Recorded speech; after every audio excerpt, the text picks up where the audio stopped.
I'm Brannon Braga, and you're listening to Sci-Fi Sisters.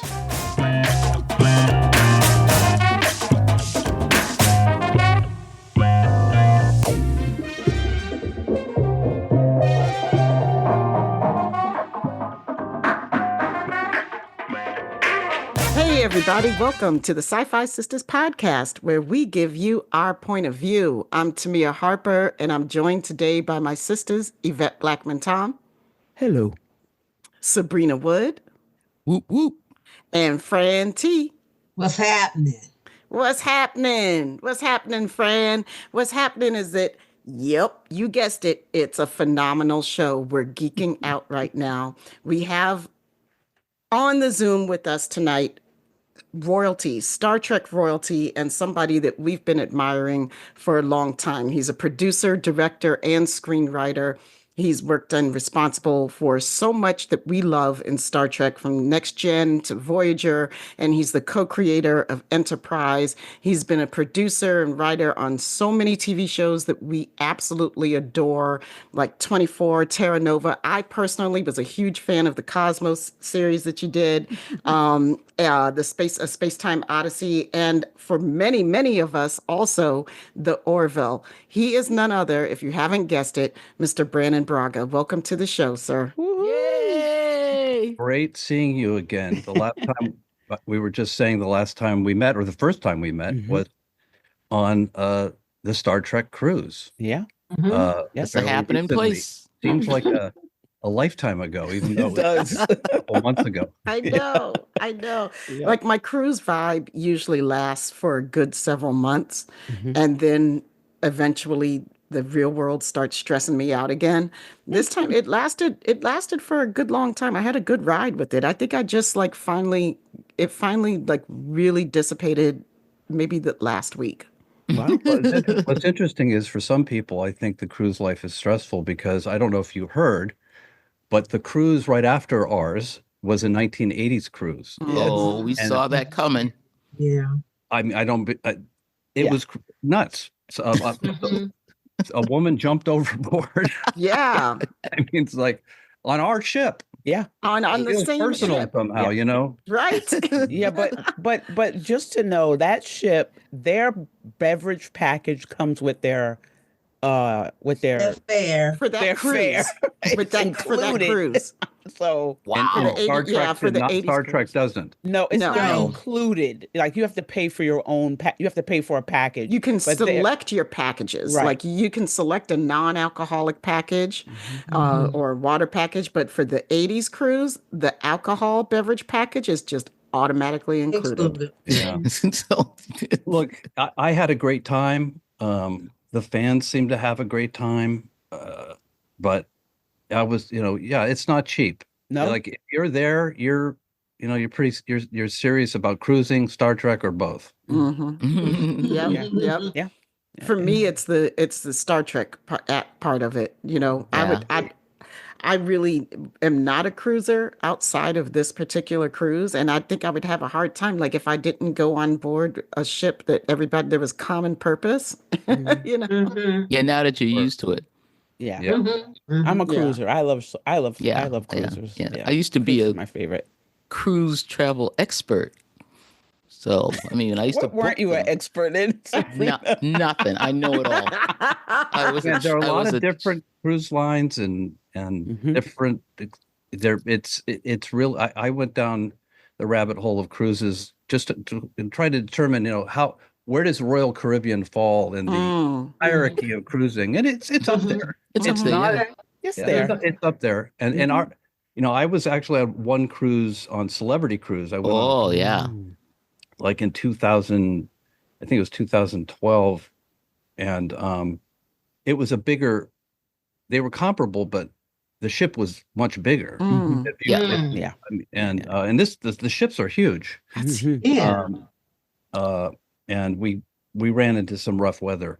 Uh-oh. Okay. Days Yeah. of staying in your cabin. Oh, It's- they didn't string the ropes, did they? That's Uh, when you know it's bad. When they start stringing the ropes so you can hold on.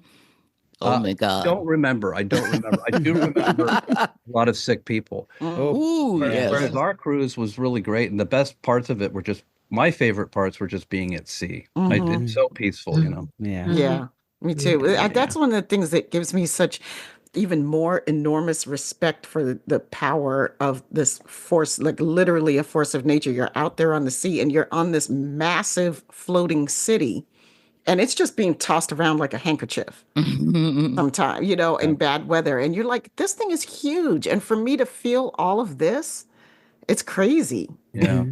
And look, it's a ship. It's we're talking about a TV shows that take place on ships. Hmm. And so the whole thing felt very apt. It felt it was very cool. Yeah. Yeah. Was this your first Star Trek cruise Oh, yeah. with us, right? It's the first Star Trek cruise. I mean, anytime I heard about Star Trek cruises, my immediate reaction was no way. I'll never do that. But for whatever reason, you know, when I heard that they never really had any writers Mhm. No. you know, No.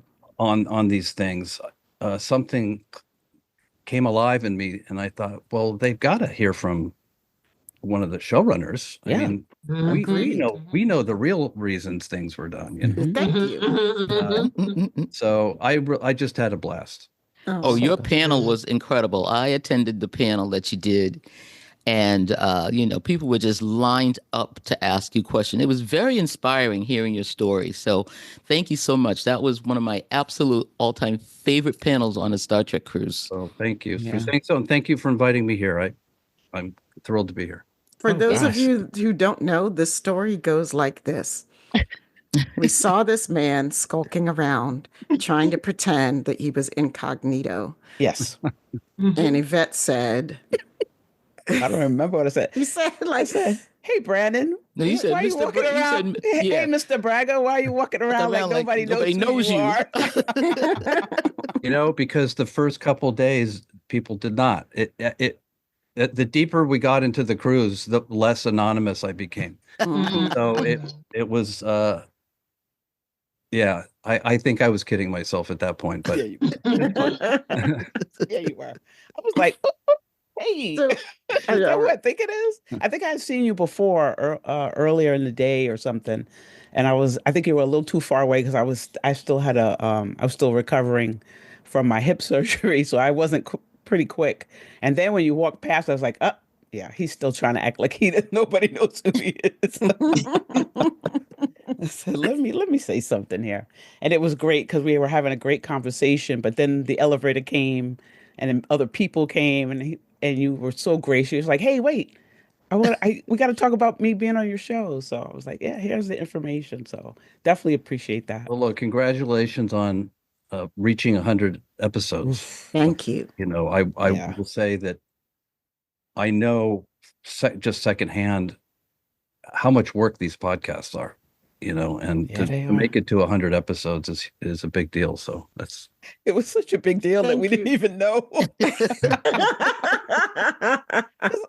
I think I had seen 90, but then I didn't pay attention. All of a sudden, I'm like, wait, does this say 99? I was like, there's no way. I actually went back to count because I was like, I must have missed something, you know. But no, it's 99. Now we're going to get ready to get 100. So by the Thank time you this so much comes for out, that. it'll be over. So thank Mhm. you. We appreciate that. Yeah. So I want to start this questioning off. Well, I read, and please tell me I read correctly because this sounds so interesting to me, that you got your start as a music video producer. Is this correct? no, it's not. Okay. And that's one of those things that it might be in Wikipedia or something that I've read. And no, I've never made a What? music video in my life. And Okay, thank you. Because I was like, why have we never heard this Right. before? I And would've whose heard that videos one. did you work on? right. Well, it says the last time I checked, it said I directed a Marilyn Manson video, which is just bizarre. I mean, I don't even know where that came from. So Of all people. yeah. So Wow. no, that's not correct. Okay. Okay. Inquiring All right. minds had to know. And It's we the did only- have to know. Yeah, it's I got my start as an intern, a writing intern. That's what I Mhm. thought. Okay. Yeah. Like on track. Yes, it was I was just coming out of college at UC Santa Cruz, and there was this internship program that still exists. It's run by the Academy TV Arts and Sciences. They put on the Emmys every year, and they have internships every summer in 26 different categories, ranging from casting to makeup to production design to writing. And had no clue what I was going to do leaving college, so I applied for this thing, and I ended up getting it. And it said I was being placed on Star Trek: The Next Generation for an 8-week paid internship. Not a lot. I think it was a grand total of $800. Wow. 1990 still wasn't very much money. But, so, and what's interesting is, I had just started watching the Next Gen because the word on the street was, and this was true word of mouth, pre-internet, was that it was good. Because when I tuned in for the pilot and the first handful of episodes in 1986, it just wasn't for me. I loved the Star Trek movies, but it just was, I don't know. In retrospect, I realize now maybe it was hadn't found itself yet, or the writing was, I don't know Yeah. what. Yeah. Season 1, yeah. But season 1, but then when I heard it was no, Next Generation's good now. Yep. That's exactly what everybody used to say. Season 3. Yeah. And I tuned into a couple episodes, and I thought, yeah, this is really good. And the week of my internship was when Best of Both Worlds Part 1 aired, and I happened to catch that, and I'm like, wow, yeah, this show is good. Yeah. Like, that was an amazing episode. That was an amazing episode. That was a long ass summer. Oh my Well, God. by the way, back in the days when you had to wait a whole 2 months. Yep. Yep. Yeah. Now it's 2 years. Yeah. Exactly. But you can watch it over and over again. And back then you had to watch right. whatever they put Yeah, on. whatever. And they never put it on during the I summer. know. And isn't it interesting that serialized storytelling was so rare that they had to put "to be continued" at the end, as if you wouldn't know. Like, Right. Right. that's He how is Borg. Like, we know, we gotta get him. he is a Borg. Oh my God. No, it was Oh, a my great. goodness. It was really something, and there were all these rumors that Patrick Stewart wasn't coming back. Yeah. Mhm. Yeah. But Yeah. it Yeah. was not true. Yeah. Okay. Good, but it was a good piece of gossip. Sure. It was really Still is. Mhm. Still is. so. I came in to the show at just the right time. Mhm. Yeah. Yeah, you did. Yeah, you did. Did you These days- Go ahead, Frank. No, my question I have for you, because I heard this on the when you all did the panel and everything about your introduction to the Borg. Would you tell our listeners about that? How they said, "Oh, you're here. Take it away, Brannon." Oh, well, my first internship day, I walked into the Hart Building on the Paramount lot and met Michael Piller, who hired me, who was my mentor, and he was sitting at his computer, such as they were back then. They were no black and white monitor, and he said, "Do I have any ideas on how to beat the Borg?" Because he was trying to figure it out. And Wow. I said, no. I did not say, put them to sleep. But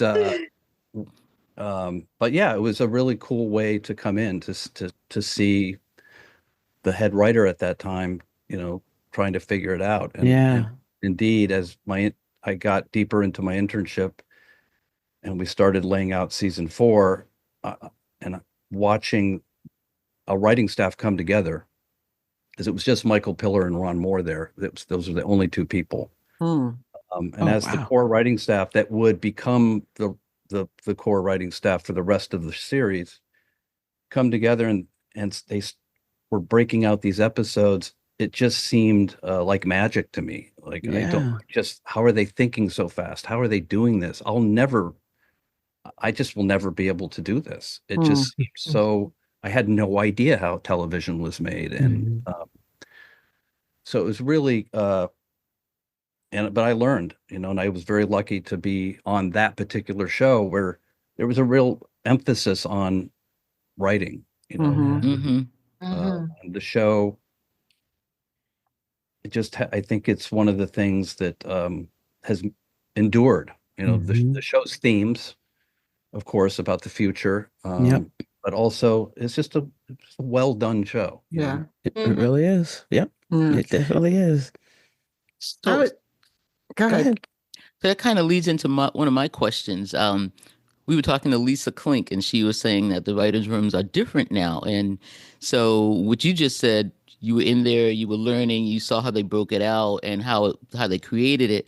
So I hear now that the writers' rooms are almost like cocooned, and they are writing it all at one time and not while the production is going on. Is that what you're seeing too? Well, that's so on Orville, for instance, we write all the episodes ahead before we ever get into production. Now, there are two variables there. One is the fact that Seth MacFarlane is the captain, so Okay. Mm. Yeah. we can't be writing, you Right. know. And two, we were doing anywhere from 10 to 13 episodes, which is a lot different than 26. Mm-hmm. If you were going to try to write 26 episodes ahead of time, it's just not going to happen. Like, Mhm. Yeah, okay. and they wanted this continuous, it was not long between seasons. So you had to start production before you had all the episodes written. And it was a race against time every time you're writing a script, Wow. Wow. and some TV is still made that way.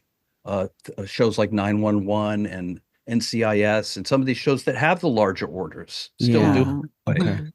Okay. But a lot of the show, I know that there are some Apple shows like For All Mankind, Ron Moore show. They still do it that way. Do they? It's Okay. mad. It's madness. It, it's really hard. Mhm. And I much prefer to write things ahead of time if you have that luxury. For instance, Cosmos. Mhm. There's no way we could have made that show really producible. We were in 43 countries. We were Oh, all sure. over the place. Yeah. We had to cross board for Yeah. 13 episodes to make it manageable and producible from a financial standpoint. So in some cases it's mandatory, but it's always better because you can enjoy production in that case. On Next Generation, I didn't go to the set that often because I didn't have time. Okay. You Yeah. know, Wow. if that answers your question. It does. It does because it's good to hear that they're both ways are still being done, depending Yeah, on, I mean, how many it shows. depends on the show. Mhm. Depends on the show, and it depends on, you know, Seth can do it that way because he wields a lot of influence and but I can see a scenario where maybe we weren't doing it that way. Mhm. It's still happening. And it's not all cocooned, as you're saying. Some people, like this show White Lotus, all the episodes are written by one person. Wow. I Whoa. think Mike White writes all of those episodes. I haven't seen the show, but I'm pretty sure he writes all, if not the majority of the episodes. So in some cases, and that's a different Yeah. and where there is no writing staff. So it just depends on the show. Mhm. Mhm. Sounds good. Sounds good. Did you so when you started as an intern, I think you were saying that Jerry Taylor was the one who kind of kept you afloat, like you didn't know if you were going to stay on. When did that solidify? When did you know that this was it? This was who you were going to be, like this was your job. You were grown up now and you had a job. Yeah, I mean, I was 25 years old. I was pretty young. Mhm. And there was a time as I rose through the ranks toward being a showrunner that I would add a couple years if you can believe it. Because I wanted to be taken seriously. I look back at that and I'm like, really? Really? Right. But, you know, I wanted to be a movie director, a movie writer director, and TV just seemed, TV when I was growing up was Charlie's Angels and Love Boat and Happy Days, and it wasn't Mhm. exactly Citizen Kane, but but I was blown away at what was happening and what they were doing and their ambitions, Mm. and the show had just really was starting to become a phenomenon. And I was given a script, my first script. It was a rewrite. I did it with Ron Moore, who was a staff writer at the time when I was an intern, and it was called Reunion. It was the one where Kalar is killed, Worf's Yes. Worf's girlfriend, and Yeah. and Oh, he wow. introduced this the son, Alexander. Mhm. Alexander, yeah. And in writing that script, it gave me a lot of I was lucky to do it with Ron. It gave me a lot of confidence. It made me realize I could do it. Yeah. And I started to formulate in my mind, if I were to be on staff, I'm like, I think I get this show. And to me, it was an anthology show with recurring characters. Like you could kind of do any kind of story you wanted to Mhm. if you gave it a science fiction spin, Mhm. and so to me, it was like the Twilight Zone, my favorite show growing up. I was like, Yeah. this is I'm Love gonna it. do, given the chance, I want to do some like Twilight Zone-esque episodes, which I would go on to do. However, even though that script that I rewrote was very well received and turned out really good, Michael Piller was still hesitant to hire me on staff because he was already accumulating fairly inexperienced writers. Jerry Taylor was the only one who came in with a wealth of experience. And she was my advocate. She was the one who convinced him to give me a chance. And she was the one, and I was put on a weekly contract, week Oh, to week. I didn't know it was Oh, weekly. wow. Wow. I didn't know. Oh my Staff writer. God. Oh yeah. I managed to get an agent, and every week I was, told, well, your option's been picked up Oh for God. another week. Oh my So God. I was convinced, that I could be fired at any time, which was true. Yeah. Mhm. Yeah. And then, I wrote a script that was really I think the second script I wrote was called Identity Crisis. Hmm. Identity Crisis. It Oh, was yeah. a Geordie episode. That was a good Oh one. my God. I Yeah. love that That was one. a good one. Yes. Goodness. Oh And my then I wrote goodness. The Game was my third script. Oh yeah. And then I wrote a script called Conundrum, which was a mess, just an absolute mess. I didn't know what I was doing, and I ended up being rewritten. Mm. And Jerry was the one who called me into her office to say, "Look, you're not in any peril. Mm. Just take a breath. You're not going to be fired. This kind of thing happens." She just was so stabilizing, and Mm. I hesitate to use the word nurturing because it sounds kind of misogynistic, but it's true. I mean, she Yeah. was Michael Piller was the dad and she was the mom, and was a disciplinarian and didn't give you a lot of reassurance, Okay. and Jerry did. And Mhm. Yeah. I really think I only stuck around because of her support. So she ended up Wow. becoming a mentor to me. That's Mm.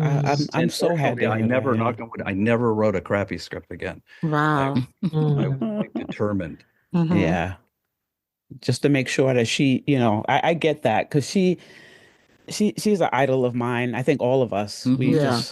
just love her to death. And just to hear that when we heard that she was there for you, I was like, yeah, that's exactly what we hoped that the kind of person she was. So that was really cool to hear. And I'm glad she was She'd there take for you. time out of her day to give, I would give her my scripts first.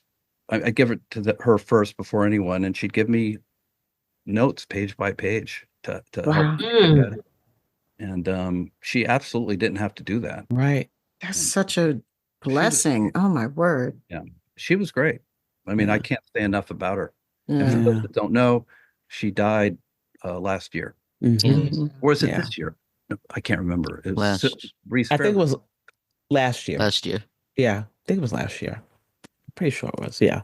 Yes, it was last year because when we were doing Trek Talks, Yep. she had It's- already because we were supposed to Trek Talks was supposed to be in January, so when we planned it, it was last year, so she had just passed when we were Did you ever planning it. talk to her? Did you ever? We interview her? never got the chance.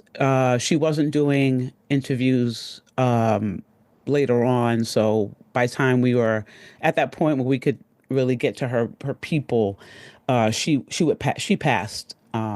She passed on coming out for interviews, so we never got to talk to her. Yeah, yeah, one missed opportunity. Yeah. Yeah, I'm sad that you didn't get a chance. It's a testament to something I say to aspiring writers all the time is nobody does this in a vacuum. To be successful in show business, and I imagine in a lot of businesses, you need help along the way. Someone has to take an interest in you. Yeah, Oh definitely. yeah. You're not doing it alone. Yeah. And No, so no business. Mm-mm. Nothing. Yeah, yeah, You yeah. know? Nothing. I always say, we say it on the show a lot. I always say it's like, this whole mythology of, pulling oneself up by one's bootstraps, is just that. It's a myth. Nobody pulls themselves up like somebody along the way is helping you at some point. You have your own perseverance and your own will, but to find these people, to seek out the help, to listen to the advice that people are giving, to ask for advice, all these things. None of us does anything alone like that. Yeah. it's so true. And of course, I'll take your myth a step further with the myth of the solitary writer, the writer, Mhm. a typewriter with a bottle of scotch and friends and a lot of anguish. Yeah. And TV, it's collaborative. And that was a big revelation to me. Like, oh, if I'm having trouble, I can talk to Jerry Taylor, or I can work through a scene with my buddy Joe or Ron. Like, we can support each other. And there's no way you're doing it. You're a writer on a show like Star Trek that was so demanding of its writers, unless you're all helping each other. Yeah. Yeah. And there's no shame in that. It's the only way to get done, Right. Yeah. Yeah. I mean, makes just you a like better the crew of the ship, Exactly. like is working Exactly. together. Yeah. Yep. Yeah. That's something I just learned as I think Tamia, actually, you were the one that said it to me because I had a chance to write something, with another writer, and I didn't know whether I wanted to bother, teaming up with somebody to write a script. And she was like, "You're gonna have to collaborate all the time. You just do it." I was like, "Okay." And it ended up being like a really good experience. So, I'm so glad you just said that to me. I'm gonna take it like you're saying it right to me, because it's something that is really hard to learn, especially because you do have that sort of image of the writer, slogging through it all by themselves, and you got your little darlings close to your heart, and you don't want anybody to see it yet, So yeah, this has been a real walk, and I want to thank all the writers that have come on the show and have said something really kind to me, because you don't know how inspiring it all is. It really has been. So thank you so much. Of course. Some writers like to write alone, and I've just learned. I mean, I do write alone. I have written alone, but I also have been so lucky to work with really talented writers along the way, and it just makes your own writing better. Yeah. I'm absorbing and learning a great deal from the people I work with, and so I'm a huge, like, if you're a writer and you're stuck and you're not getting the script done, or you don't feel like you can get started, find someone to write with, because now you're holding each other accountable, and you'll get it done. Yeah. And so yeah. It works. Yeah. Can I ask a quick question, a quick TNG question before we go? Yeah. Did you have anything to do with Sub Rosa? Yeah, I wrote that episode. Oh my God. Okay, And please, you- please explain yourself. And you, Well, so gosh, speaking of Jerry Taylor, I don't know what the writing credit reads on that. I don't know. I wrote the teleplay. don't know if I did the story or if Jerry Taylor's credited, but Jerry Taylor and I were both fans of a novel called Turn of the Screw by Henry Mhm. James, Oh yeah. which was made into an amazing movie called The Innocents, uh, spelled with a T at the end, starring Deborah Carr. Deborah Carr. And Mhm. it's a fabulous horror movie and very faithful to the source material. And we were just fans of that, and we wanted to do a gothic ghost story romance which, so I'm going to contradict myself. We can do any genre on this show. Well, there are some perhaps best not done on the show. The the narrative contortions we had to go through to get to that kind of story. I mean, it's so stupid. They're like, oh yes, there's a, I can't remember if it was Irish or Scottish. There's a Scottish colony on a distant moon, and they're so into that culture that they've recreated an old castle, and like that's are you serious? That's just stupid. But anyway, it was something we tried, and I have not watched the episode since it came out, so I won't watch it. It might Okay. Don't. not considered to be a great episode, but it was It's a something. cult classic at this It point. is. It I mean, is. it has its own life at this Yeah. point. I mean, Gates has actually she's just taking it and just riding with it. Well, Right she committed. I mean, Walking around with the lamp and everything. She committed to loved that it. role. She definitely was into it, but there was just something about this alien who looks like a ghost, but he's really an alien.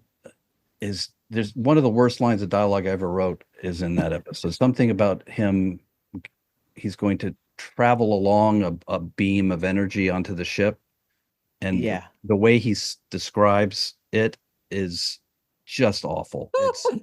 It's like technobabble combined with gothic romance. It's like eating fish and chocolate. Oh.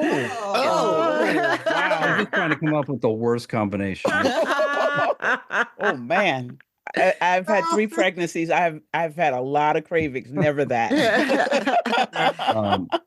And speaking of episodes, when Kate Mulgrew asked you about the salamander episode, aka Threshold, and she asked you, did you have any parts to do with that? And you said, did you have any writing thing on you? And you looked there and you said, every word.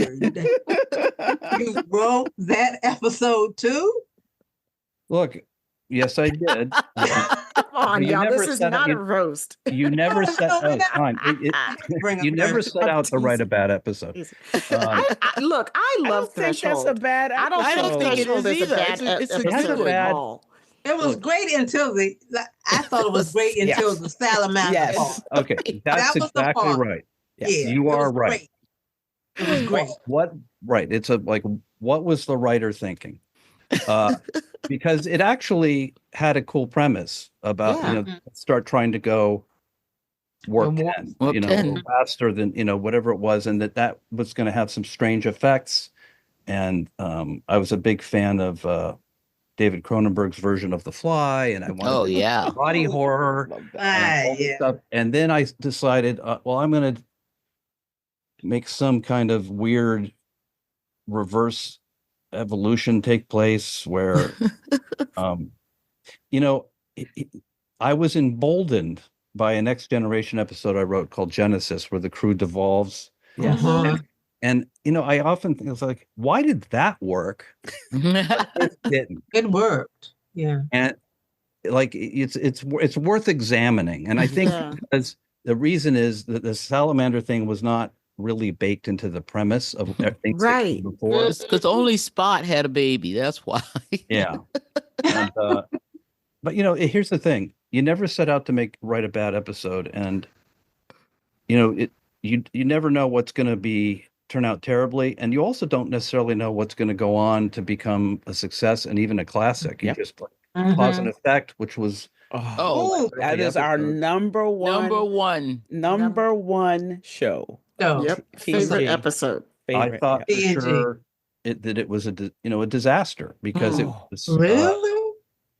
absolutely. People thought the Jonathan Frakes, he's told the story. You probably heard it. He thought it was a practical joke. He directed the episode and he's turning the pages and he thought it was someone was playing a trick, right. which told me, well, this isn't going to work. If the Oh. people reading the script don't get it, what is the audience going to think? Because Mhm. I've done a time loop story like this before, and there were some people people would call into stations back then, and Yes. a lot of Yeah. people Yes. thought there was something wrong with the broadcast. But I think, right? So didn't you do the same thing, Sabrina? I was like, what is No, going I didn't on? call it. No, I was a Oh letter my writer. God, what is going in? What is going on here? but Because with that's a the go case ahead. where it was clearly an experimental narrative Mhm.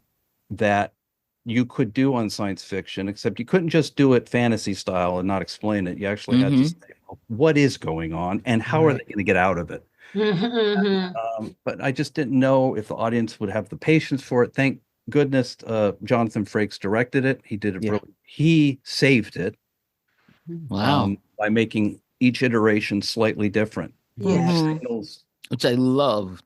Yeah, you kind of knew, like, okay, they're not just repeating the same That's thing. I mean, right. they are, but they're not, Right. Yeah. So good. So that's a good. case where I thought, that episode could have very easily went into the threshold bin. Mhm. Various reasons it didn't. Yeah. Oh, so good. Threshold So bin. good. Oh, Ben. Okay. Mhm. But look, the only defense I can mount is that I wrote 130 episodes somewhere in there, and Wow. there's going to be some stinkers in there. Yeah. Yeah. Yeah. You know, I Yeah. I think what's so encouraging listening to you talk about it that like I'm taking away that's really helpful for me is just acceptance of the fact that like I don't do everything perfectly all the time, Mhm. and or even the things that sometimes I might do that I love, other people just might not, Right. and just being able to accept that about myself, and that's very freeing, um, and very balanced, because I think it takes a lot of character to be able to look at things in an unemotional way and just be like, okay, yep, it is what it is. I Mhm. did it, Yeah. I'm owning it, you know. Let's I move on. But I I also appreciate did, you saying that. Yeah. yeah, Yeah. I mean, yeah. because out of, I mean, you have some classics that Mm. live. I mean, cause and effect it is chef's kiss. I mean, It there is. is. It I can is. watch that all the All time the and time. always find something new that I did not see. So Mhm. Jonathan Frakes texted me about 2 hours ago, Uh-huh. and he texted me because we were talking on the cruise about how incredible it is that we're still talking about stuff we did 30 years ago, and Mhm. how blessed we are. And Yeah. and he sent me an article from a fan site called fandomwire.com Mhm. that says 33 years later, the best Star Trek time loop episode um, was the only one to get it right. And it's a whole article about cause and effect. Mhm. Love it. Um, Yes. Mhm. and so he sent it to me because we were just talking about, and I'm like, I think I've given more interviews about this episode than any other. And so, it kind of what I have to do is put myself, I think of watching particular Twilight Zone episodes and watching these amazing narratives that completely took me by surprise. I think there was a younger generation of people who had that experience Yep. Mm-hmm. watching some of these episodes, Mhm. and I have to keep that in mind. And as long as they're still alive, Yeah. they'll they'll keep the memory going. Yeah. Yes. It's I can't even imagine how you feel about. I mean, the things that you put on paper, young people people like we met on the cruise. Kelly, she's much younger than us, and Mhm. she's walking around with the salamanders that she created in her Mhm. backpack. Mhm. And Yep. she's, Yeah, the I little think she's my salamander kid's age. family. She's like 30. I think she's in her 30s, right? Hmm. Mhm. And she is walking around. She's, they're invested in that. And I'm like, it's just like you said, these are shows that I watch. I was barely an adult, and and they're still good. My kids are watching these things now. So, I think we tell the actors about that, but for you to create these things, you're the ones that, Right. that are really the inspiration. I mean, we're Star Trek fans are the humans that you guys are writing about. And it's just that's where all these stories, Star Trek stories, are everything to us. Yeah. We base our morality on some of these stories. We want to do good. We wanted this Federation to come. I know there's other things that have to happen before this Federation comes, and Hopefully, I think hopefully we're there. it's, but it's, but look, one thing that I've said before, but really struck me on the cruise is here we are with several thousand people on board this ship, and we all have a shared history. It's a fictional history. It's not Mhm. real. But any one of us could strike up a conversation about these thousand Mhm. episodes of and multiple films. Like it's as close to a real fake history as one can imagine. And Yeah. everyone's conversant, and everyone knows everything there's about it. There's something really striking to me about that, and it's a future worth thinking about and worth aspiring to. And to me, that speaks to why Star Trek has endured, because it depicts a future you want to be in, Yeah. the future that is bright and optimistic, where war, poverty, and disease and all the problems have been overcome. No It's more money. inclusive. Disabilities are abilities. Mhm. And and you can see why people gravitate toward it and Hmm. want to stick with it. Because Yes. there's really Mhm. not, it's one of the reasons MacFarlane wanted to do Orville. There wasn't anything like that. So much Yeah. fiction is dystopian, Yeah. Yeah. Mm. So I really felt that on the cruise. I felt kind of an intimacy with the whole group, you I'm know. so glad you did, because it's like it's Yvette was putting her finger on it. You guys are the minds that have created this, like you said, this philosophy, um, this way of living, this way of life, that Star Trek fans embrace, and that, we all it's I'm trying to the creators of our mythos, right? Like, we feel akin to you. If it's awe sometimes, we feel like we're in awe, because we're like, wow, these are some great brains that came up with these stories, or that posit these stories in such beautiful ways for us to examine. you know um but at the same time, we feel very much akin, because you know, it's like you're just speaking what's inside of our souls. You guys are putting words to our aspirations, and our hopes and our dreams, and our fears often, and so I think it makes the Star Trek fandom and family, the whole franchise. I think that's really the thing that makes it so very special. You're right. Like, it's an alchemy that's happening. It's like call and response. You know, Yes. it's live theater. It's church music. It's go-go, like from DC. Like, it's interactive in a way that other franchises are not. And Right. I think that's because we're so firmly rooted in our philosophy. And the humanism of it. Yeah. Yep. Yeah. Hmm. Yeah. Absolutely. Yeah. Very well said. And thankfully, this is being recorded. 'Cause I could not have put it better. I mean, that really does speak to, I'm using the word franchise for want of something better, Hmm. Star Trek, it sounds a little cheesy, but it really is something beyond just a TV series. I mean, Oh, it, sure. it really is. And I'm profoundly grateful for the time I spent. Most of my adult life was on that show. I'm really lucky that was the case. We're lucky too. Yeah, Mhm. definitely. You know, Definitely. we're lucky too because you know, we there's so much good stuff that you've given us. I know that we are getting short on time, and I really want to talk about Yeah, don't worry about the time. Let's get everything you need. oh, you're so sweet. Thank you. I Thank don't you. know how the time.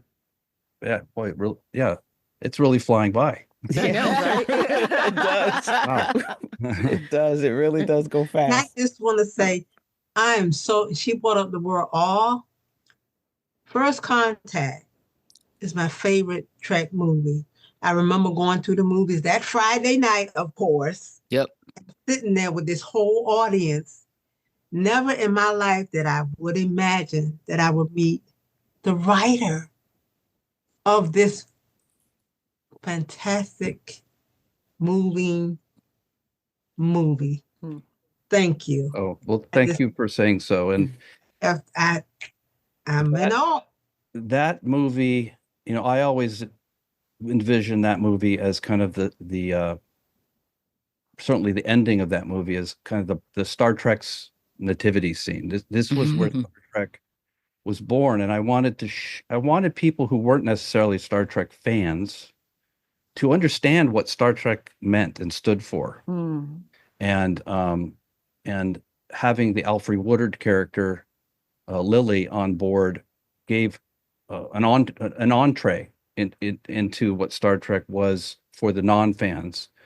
Mhm. And so I'm happy that it had a positive impact. And Oh, were you yeah. a Star Trek fan at that already when you saw the movie? Oh. I'm an original Trekkie. Don't get me started. Okay. I What saw, did you say? come on now. I saw the original Trek show Severe. Mhm. with Miss Nichols, the first run. Didn't see him in I mean, I saw repeats, but I was 11 years old. Mhm. And I was 10. yeah, That must have been something. I mean, you, don't start me. Okay. You can give a little bit. You can Yeah, give him a little bit. but what was it? I mean, you obviously loved the show at the time, right? Oh, Yeah, well, immediately. I mean, I was a little girl born and raised in the South, and I looked up, I knew, and my sisters, because you read something, I knew she was going to be on TV on this show. And I think, as they pointed out, that it probably was in Jet magazine. It was in Jet magazine telling them where the black people going to be But the that black week. people going to be, well, we were colorful Colored back people. then. Yeah, that's Color right. people was on, and I told my grandma, I said, look, this color lady going to be on TV, and we need to look at this show. So we had one TV, like everybody did. This was in 1966. And I looked up and I saw her, and I was in awe because she was articulate, smart, beautiful, and they were all listening to her. I didn't know she was a communications officer. That's why they was really listening to her. But they were listening, and she was on equal footing, appeared to me. She wasn't in a subservient role. And people say to me, they say, you don't look like a Star Trek fan. How did you become a Star Trek fan? And then when I tell them, then they say, oh, okay, that makes sense. Yeah. So I'm an original, Sabrina and I are original Trekkies. That's great. And I Yeah. don't mean you are I think not a rarity, but I haven't met a lot of people who watched the show when it aired, the original. So when Next Generation came out, Mhm. what were your feelings initially about? We were like, what? Because you were probably, the movie had come out and a couple of movies had come out, but here was a new TV show. So at first you were a little It had Geordie in it, so we were ready. Yeah. I It had mean, LeVar Burton in it. come on, LeVar was in it. We were there. Kunta was in it, so Yeah, let's just say it. Kunta was in it. Kunta Exactly. was in it. Kente was in it. Kente By the way, Jet Magazine told us again that So one of you're speaking to one of the nuances that make Star Trek's depiction of the future so successful and enduring is that, to me, the key to it was always how matter of fact it was. Mhm. Here's the future. Here's who's there. Here's what it is. Yeah. It didn't call attention to itself. It just is. Yeah. And that's what makes it work. Yeah. Right. It's a kind of a hermetically sealed reality.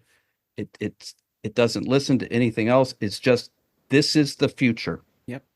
And I think that really has had a lasting impact. Of course, the story about Whoopi Goldberg. Whoopi tells a similar story to you that you just told, and she just wanted to be on the show. Yeah. Absolutely. She wanted to be part of it. And it's something you hear a lot. People want to be part of that future. Yeah. Speaks to what we were saying. Yeah, LeVar, I love LeVar. And by the way, he's great on Trivial Pursuit. He's got a new game show. I thought Oh. he should have been the host of Jeopardy. say it He again should for the have been people in the host back. of He should have been the host He of should have Jeopardy. been the host of Jeopardy. It's yeah, a absolutely. no-brainer to me. Yeah. I mean, And given his pedigree and his Reading Rainbow show, Reading Rainbow. like he should have been. But you can see on Trivial Pursuit how good he is. Oh, okay. I gotta check that out. Well, when I mentioned I was the letter writer, I am also one of those people that wrote the letter to save Star Trek Oh, in the 60s? in the 60s. Wow. And they put out, I think that was the first time like the fans actually saved the show. Yep. And we were told, here's the address, write to NBC, tell them you want to see the show. I remember me and my brother, I was 12, he was like 10. We were like, we got to write to the show. We got to tell them, mailing these letters. I think we wrote like 5 letters and threw them in there. Do you remember what your letters said? Do you remember like what you and your brother were said in the letters? There was like a template or something that was given out. And, you just were like, please save this show because we love Star Trek. It's just ridiculous. But we were panicked when they said they were canceling. I mean, I've never felt that kind of like just grief. But you, Sabrina and Fran, you are foundational fans in that there's that period of time after the cancellation of the original series to I'll say the first movie and the second movie and Next Gen. There was this stretch of time where people kept it alive by watching it in syndication. Novels were being written in the 70s, Spock Must Die and all those other books. I suspect Star Trek conventions were beginning. Yep. I went to the first one. I got Scotty's autograph. So you kept it alive. Yep. And I'm not exaggerating. Yep. You are partly responsible for keeping the flame alive for there to be new Star Treks. Definitely. You went to the first Star Trek convention. Was it in New York? Commodore Hotel. I was there for my junior class trip. I didn't know what was happening. Jet didn't tell me. Jet Magazine didn't tell me that. I walked past the Commodore Hotel and they said there was a Star Trek convention going on and I went nuts. So I went in and I met Jimmy Doohan. I was like, oh my God, I can't even understand what's going on. The trivia contest was printed on that mimeograph paper, with the smell. That's how bad, this how long this was. Amazing. I mean, by the way, did you take pictures? Oh, what a time capsule. What a moment in time. What a moment in time. Oh my God. Everybody thought I was crazy. Yeah. I was like, that's so cool. Yeah. And by the way, amazing. You went to the first Star Trek convention and now you're going on these cruises. What an evolution, Right? What a life. Star Trek has been my life for a while. That's okay. There are worse things. There are worse things, right? Yeah, there's a lot worse things I could have been hooked on. Yeah. But you also went on the first Star Trek cruise, remember? Yes, I was on the first Star Trek cruise. Yeah. Yeah, you should there's a book or something here. Like right. Right. I mean, I don't think a lot of Star Trek fans have the like you're legit. Yeah. Oh yeah. We're the OGs. We are That's what we definitely call them. We call them the OGs. But I love your term now, the foundational fans. foundational I like And I'm fans. gonna Ooh. use that. Like Yep. it just that's it, man. I Yeah. love that. That's Because a you book. are the foundation That is the upon title which, of a book. yeah, that is the title of the book. Y'all heard it here, so you cannot steal it. Right. All right. No Because I'll come stealing. after you. And we're gonna kick you against Brannon's title. Right. Brannon came up with it, you know. Yep.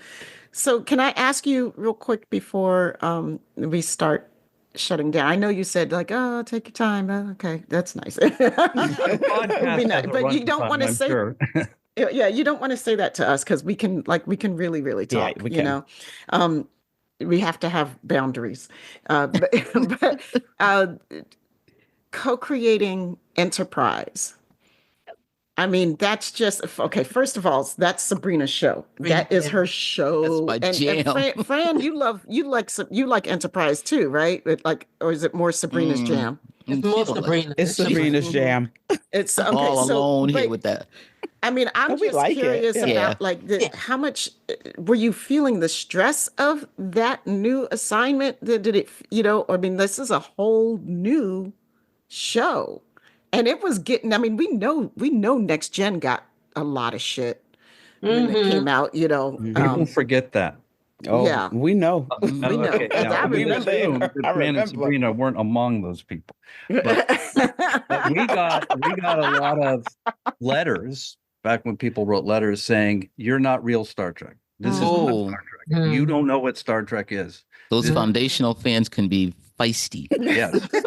Sassy. I think they came Alliteration. around after 7 years of it, but no, Star Trek, I mean, Next Gen, as you say, got a lot of shit. And and of course, people, I think Deep Space Nine was somewhat immune to it. Like it was good right out of the gate. It was. There wasn't any kind of franchise fatigue yet. Like it was still so fresh and new. But then Voyager came along, and people were still excited. Mm-hmm. The first female captain. This is cool. It's like okay, but prove to me that this is, why did you take Next Gen off the air? Put this on. Is it different enough? But it can't be too different. By the time Enterprise came, Rick Berman and I pled with the studio to wait a couple of years to let the appetite for Star Trek to regenerate, give it a break. But they, it was the golden goose, and we felt the golden goose was getting fatigued, and we wanted to, and they just wanted, they were driven by profit, and they had this the UPN network, and with Voyager gone, they wanted it replaced right away. So there was a lot of pressure and a lot of conflict. Rick and I said if we were going to do another show, we wanted to do something a little different. We wanted to do this prequel, and they didn't want to do that either. They just wanted another show set in the Voyager Next Gen Deep Space Nine universe. And we were like, we've really tapped out on that right now. Right. And they said, well, what about further in the future? And we said, well, what does that mean? Are the uniforms tighter? Are the color? Like, what does it mean to go further in the future? Yeah. So they finally let us do it to not to the extent we wanted to do it. And I wish they had waited a little bit, because I could have used a little break. Yeah, Sure. for sure. Wow. Yeah. But I'm glad that Sabrina liked the show, and I think Out the gate. That had to be the best first episode. I loved it. That was a Really great good. first episode. Oh, man. It was a No. really good one. Yeah. looking at the screen, I think it's the 1-to-3 ratio is probably representative of the public at large. Yeah. People have come around to the show, but when it was out, you want to talk about taking shit. Right. That show, because by that point, people were like, okay, this better be good. Better be good. Right. The fact is, it lasted for 99 episodes, which is by any metric a successful show, but it That's what didn't we go said. the customary 7 years. And it was made by the same people who made the other show. It's and so it's actually, I'm very proud of the show, and I think it's a good show. Yes. And people who liked it like you right away, and some people have yet to come around. But I think it's getting some love in retrospect. Yeah. I agree. Yeah. But it definitely, and by the way, when the show got canceled, there were fans out front of Paramount Studios with signs and protesting the cancellation of the show. So I would have been there.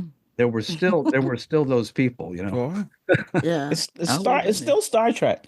I always say that it's Star Trek. I mean, there's a lot of Star Trek I don't like, but I've watched it because I'm a completist. But I'll watch anything if it says Star Trek. I'm That's gonna right. watch it at least once. At least once, At you least know? once I'll watch it. I think I so. have a whole new respect for Enterprise as I get older. And of course, knowing Sabrina, I can't know Sabrina and not learn to appreciate Enterprise. I didn't at first. Yeah, I was me one of neither. those fans that I was like, this is too different for me.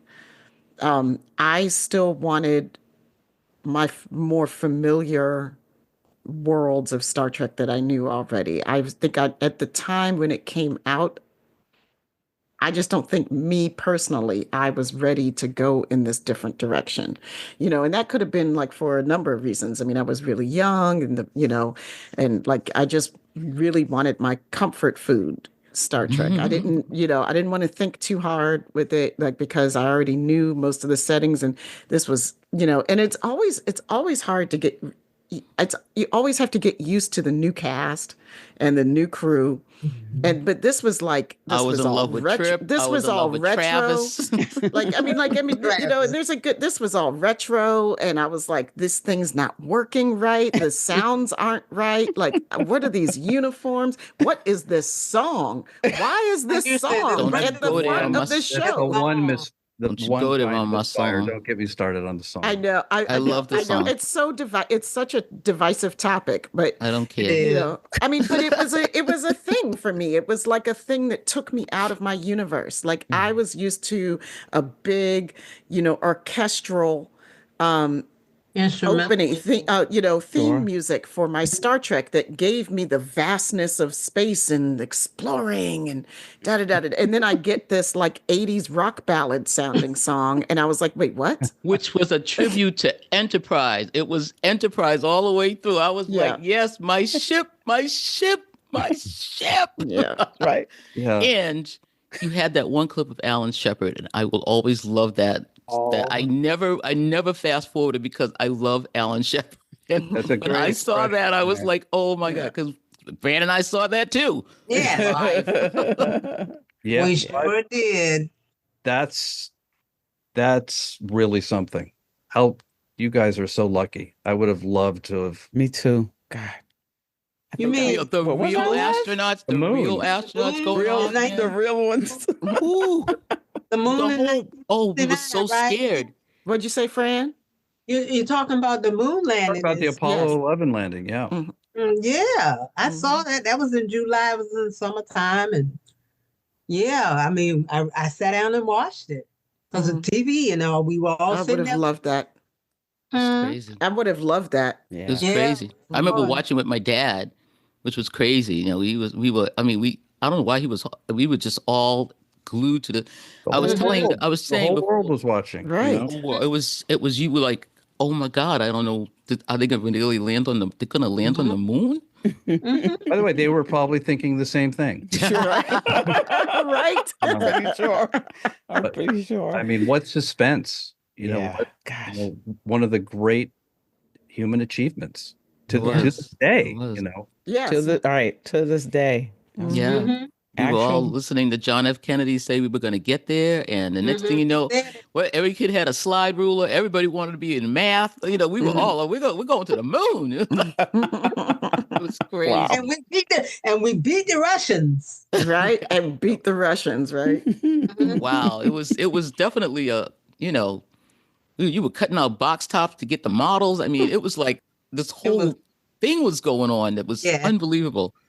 But it's a testament to the human attention span that by the last moon landing, they didn't even televise it. Nope. It's like, know. and now you have people who think it never really happened. It's such a, it speaks to, Oh, I don't know what it speaks That's to. insane to me. There's all Like, this I mean, junk it's is up just, there. Like who left it there? Like, Yeah, They even made a movie about we it littered on the moon, right? yeah. They made a movie about it Rovers. called Capricorn One. Y'all ever seen that movie? Oh Yeah. yeah, I've seen it. O.J. That's a Simpson great- was in that movie. Oh, yeah. Yeah, Capricorn 1 was a fake Mars landing, right? Mm-hmm. But That yeah, didn't help. That didn't No. It help. did not help at all, but it was a good movie. Mhm. it was It was a good movie. It was on It was a good HBO movie. like And every Wag week. the Dog. Yeah, it's a Wag the Dog I situation. love that movie. Mhm. Yeah. Can we I know when we did speak and I was asking you about what you got coming up. You want to talk about anything that you have coming up now? Oh, well, gosh,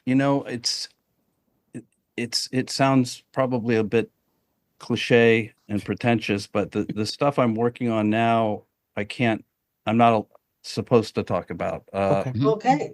But I am involved in something that involves NASA, Ooh. and the next moon landings, Ooh. which is the Artemis program, which is going to take astronauts back to the moon. Mm-hmm. I'm working on a project that has to do with that. It's fairly well along, but I'm still not allowed to talk Mhm. about it. So I'm dealing with that. The Orville is not happening. It's not officially happening, but it's not officially not Not happening. happening. So, Okay. That's good to know. Well, still um, on the so there's talk going around about that. But That's my show. Love it. I mean, look, I love the show too. Mhm. When Seth came to me, it'd been many years since I'd written anything like that, but and I didn't know if I still had it in me. But boy, I miss telling those kinds of stories, and I Mhm. Wow. absolutely love doing it. And it's very much a next generation show in Sure. spirit. Mhm. Mhm. And it's not. A lot of people thought it was going to be a satire, Mhm. Right. kind of like a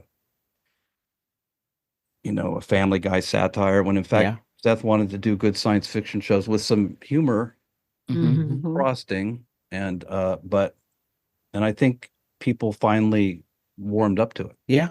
Yeah. Yeah. I definitely thought it was going to be something else. And then I was like, oh, no, this is not what I thought it was going to be. This is good. Right. This is pretty good. And Mhm. if you've seen season 3, I Mm. don't think I've ever worked on a season of science fiction as gigantic. Yeah. It was. Every episode is like a 90-minute movie Movie. Yeah. with just visual effects that are off the chart, feature Mhm. film quality, and really great stories.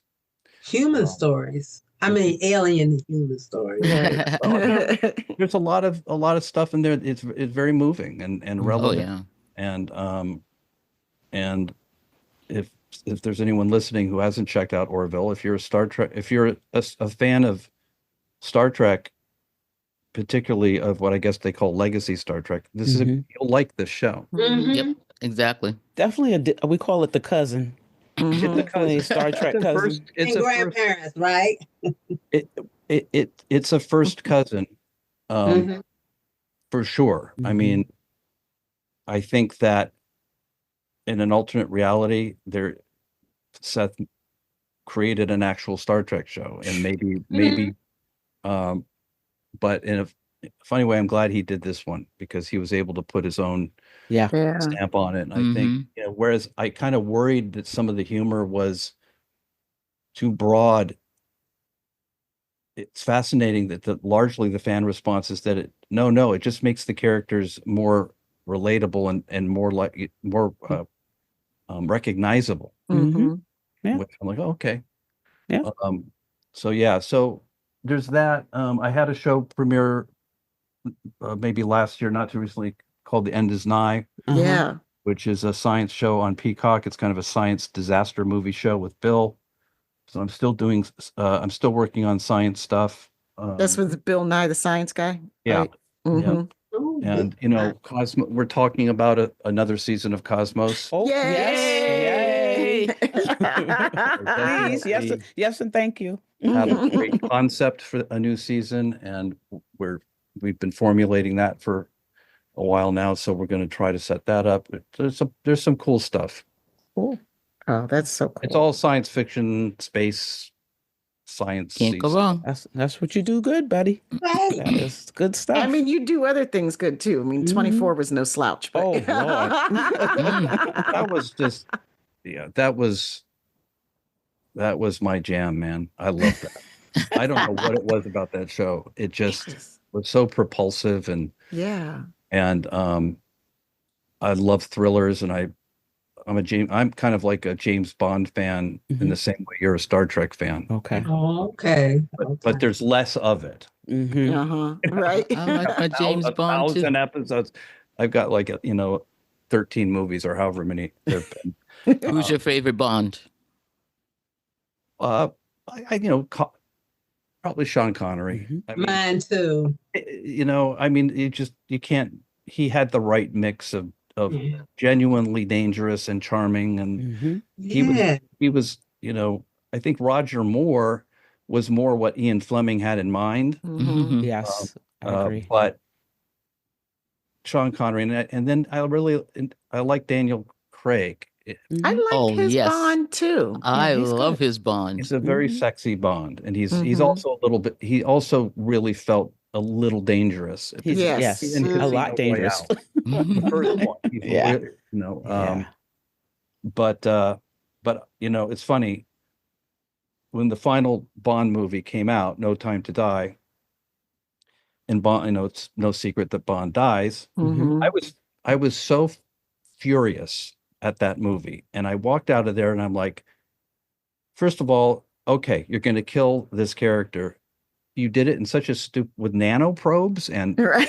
and he's on a mountaintop, and he's blown up with missiles like a Marvel movie. I was so mad. And then I had an epiphany. I'm like, wait a second. When Ron and I killed off Kirk in Generation, I now understand Yep. what the fans were saying. Was just getting ready to go now there. I'm in their shoes, and I totally get it now. It was a kind of a profound experience. When you said that, I was like, Yeah, I didn't make the connection, but yeah, I understand. yeah. Okay, good. We're glad. We're glad you do. Well, better late than never. Right. See, it's Oh. kinship. It's more kinship. Yeah. Well, Brannon, I want to thank you so much for joining us. I mean, it's just been so lovely to spend this time with you. It's a great conversation. Same. Thank you. Thank you, guys, and anytime I'll come back. I had a great time. Oh, yay! Yay. Let us know when you can talk about things in the future. When I have something to talk about, I'll reach out to you guys. Please do. Hey, You've got a great yes. podcast. I mean, this is a great dynamic. This is a really fun one. Thank I you. really had a great time. Appreciate Thank you that. so Oh, much. That nice. means a That's lot nice. to us. Yeah. And Yvette, you Mhm. want to let folks know where they can send their thoughts about their favorite characters' deaths on mountaintops with nanoprobes, etc. I sure can. You can find us at sci-fisistas.com. That's SYFYSISTAS.com. Join us on the mothership. That's MUTHASHIP. And the Sci-Fi Sisters Book Club, both on Facebook. On Instagram, Threads, sci-fi.sisters. And under the blue skies as Sci-Fi Sisters. For interviews, the live show, and our infamous Top 10 series, subscribe to our YouTube channel at Sci-Fi Sisters Inc. Become a patron of Sci-Fi Sisters today at patreon.com/Sci-Fi Sisters. The Trek Geeks Network's presenting sponsor is Fansets. Go to fansets.com for pins and memorabilia from all your favorite franchises. Visit fansets.com and use Trek Geeks, all caps, for your exclusive 10% discount.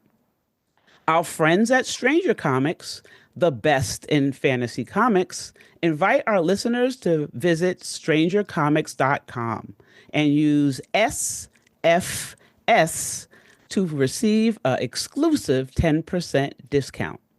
After listening to this podcast, please rate us and write a review. We may just read it on an upcoming episode.